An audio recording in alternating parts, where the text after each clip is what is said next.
Big Z Reviews.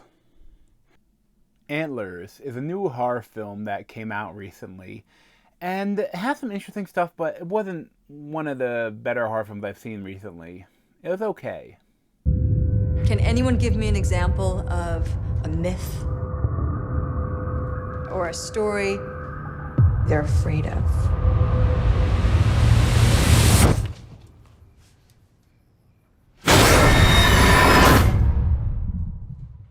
Lucas. This is directed by Scott Cooper, and mainly stars Kerry Russell as a teacher, whose brother is Jesse Plemons, and then there's this kid, Jeremy T. Thomas, that is taking care of things that are maybe infected with something, and it's like, but she thinks it's like he has a damaged house, a damaged home, and he's being abused, but there's something else going on. And I was really looking forward to this film, but when I watched it, it wasn't bad. I didn't come away loving it. I mean, I like Kerry Russell, and it's interesting because they're kind of mimic like they're mirroring Jeremy's story, because she was abused as a child, and she left, and now she's coming back after she had a bad marriage or something. She moved back to her hometown after her dad died, and now living with her brother Jesse Plemons, who is the sheriff. And it's there's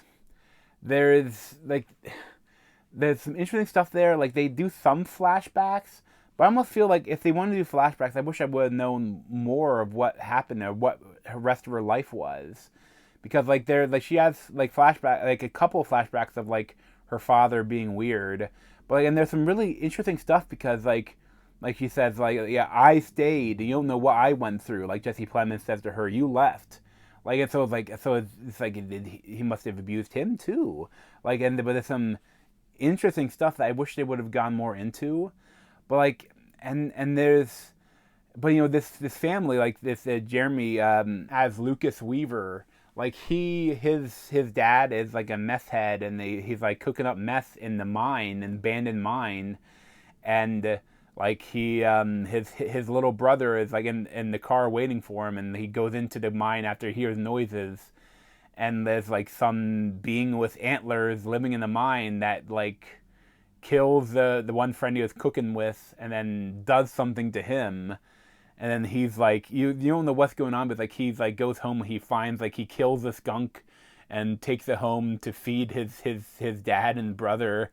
And some of that, the design of it, where the dad's almost heart is glowing and stuff, it's really different and interesting. And it's odd, because the whole idea that it's abusive, but almost their dad loves the kids, even though he's a bad person. Now he's infected with something.